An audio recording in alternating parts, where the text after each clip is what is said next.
Thank you for joining in today's Connection Point End Times News Briefing podcast. In today's headlines, there are several items that just want to draw your attention to keep a pulse on what's happening. One of them is about this United Nations COP26 Climate Change Conference in Glasgow that Pope Francis and the Vatican will use climate change to help bring the one world religion into place. So the Vatican, according to the foreign minister, says and hopes a meeting where religious world leaders will take a common stand on the environment can raise ambitions on what can be achieved at next month's United Nations Climate Change Conference. So on this one-day long event organized by the Vatican, the United Kingdom and Italy brings together about 40 faith leaders from major world religions and scientists from about 20 different countries, and the leaders, including Pope Francis, will sign a joint appeal and hand it to the foreign minister of Italy and Britain, president of the UN gathering known as the COP26 in Glasgow. So they go on to say, the Archbishop Paul Gallagher says that it is their hope that the Monday meeting, which will give an impact to an opinion in general within the faith groups, the faith families, and also within the political community to raise ambitions with regards to what can be achieved at the COP26. So kind of behind the scenes with all these faith groups coming together, we can see the continuous steps and process of gaining momentum, which will be the goal of a one world religion, which eventually will be led by the false prophet.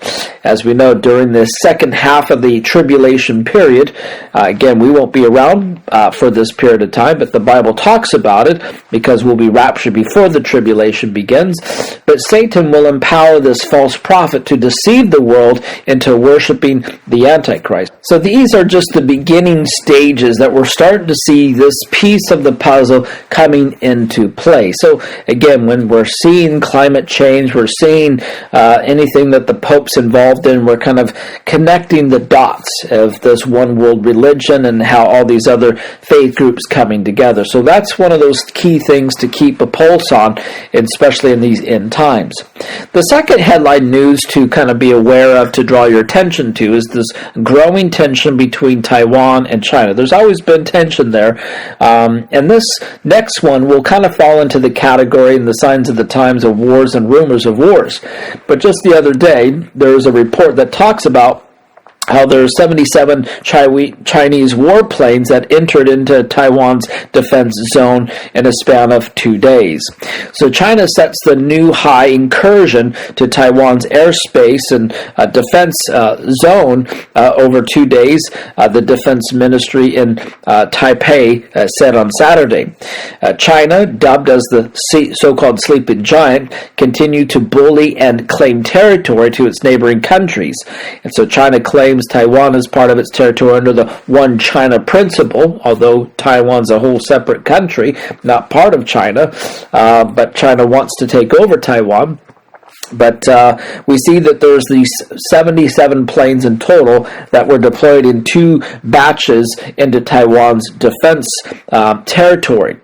As a fallout of that, we're also seeing how the Taiwan foreign minister says we're preparing for war with China. So Taiwan's foreign minister is warning of war with China and asking Australia with aid with intelligence, according to the Australian broadcast news.